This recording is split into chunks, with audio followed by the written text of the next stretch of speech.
دوستان عزیزم درود و مهر. اگه دنبال یه غذای سالم، فوری و خوشمزه با حال هوای خونه‌های قدیمی هستی، عدسی اسفناج انتخاب فوق‌العاده‌ایه. ترکیبی اصیل از آشپزی ایرانی که هم مقوی و هم ساده است و هم طعمی داره که هیچ وقت از یادت نمیره.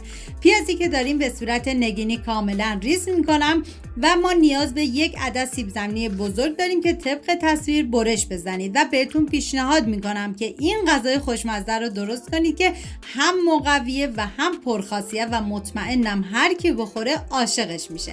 و ما نیاز به یه دسته شوید داریم که کاملا ریز میکنم و سعی کنید برای این غذا از شوید تازه استفاده بکنید چون عطر و طعم غذا رو بی نهایت خوشمزه تر میکنه.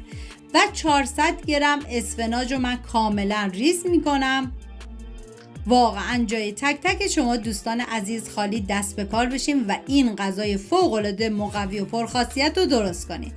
و این مواد آماده کردم میذارم کنار. داخل قابلمه من کره حیوانی ریختم که شما از هر نوع روغنی که دوست دارین میتونین استفاده کنید.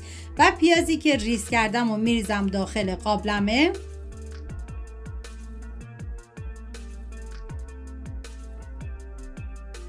و هم میزنم و میذارم تا پیاز کاملا سرخ بشه.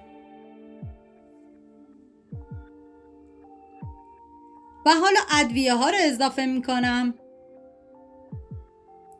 پودر گشنیز،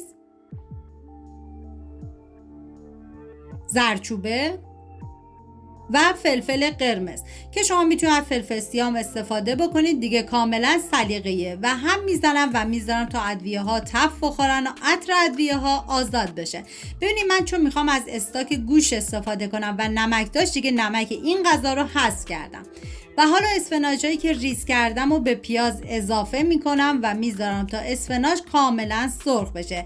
اگه یه روزایی دلت یه غذای خونگی ساده و مقوی بخواد، عدسی اسفناج همونیه که میتونه دلتون رو گرم کنه. یه غذای اصیل ایرانی که تو کمترین زمان میتونی آماده کنید. من هم میزنم و دیگه زمان میدم تا اسفناج کاملا سرخ بشه. ببینید زمان پخت این غذا تقریبا 1 ساعت و 45 دقیقه تا 2 ساعت هستش. و بعد از اینکه اسفناج کاملا سرخ شد من یه هم میزنم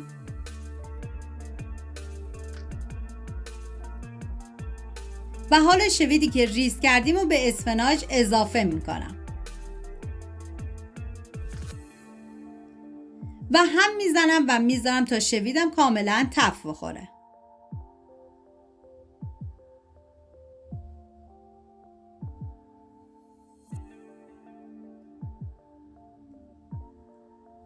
و حالا سیب زمینی که ریز کردیم و به بقیه مواد اضافه میکنم. ببینید سیب زمینی برای لعاب این غذا استفاده میشه.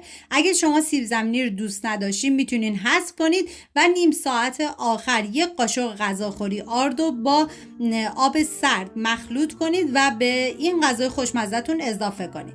و حالا من 200 گرم عدسی که از شب قبل خیس کردم و به این مواد اضافه میکنم و هم میزنم تا همه مواد با هم دیگه مخلوط بشن.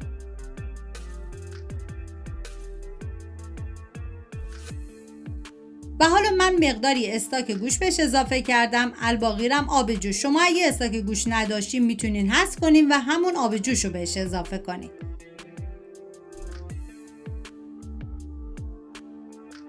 و دیگه زمان میدم تا این عدسی کاملا بپزه و لابدار بشه.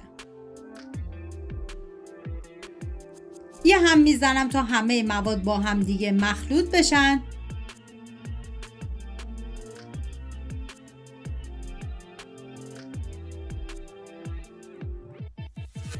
و بعد از اینکه دیگه سیب زمینی ها کاملا پخته شدن من سیب زمینی ها رو از قابلمه جدا میکنم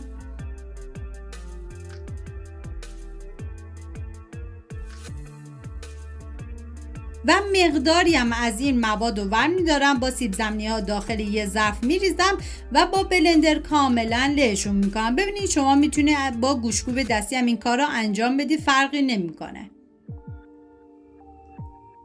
بعد از اینکه کاملا له شدن حالا این مواد رو به قابلمه اضافه میکنم. و یه هم میزنم تا با هم دیگه مخلوط بشن.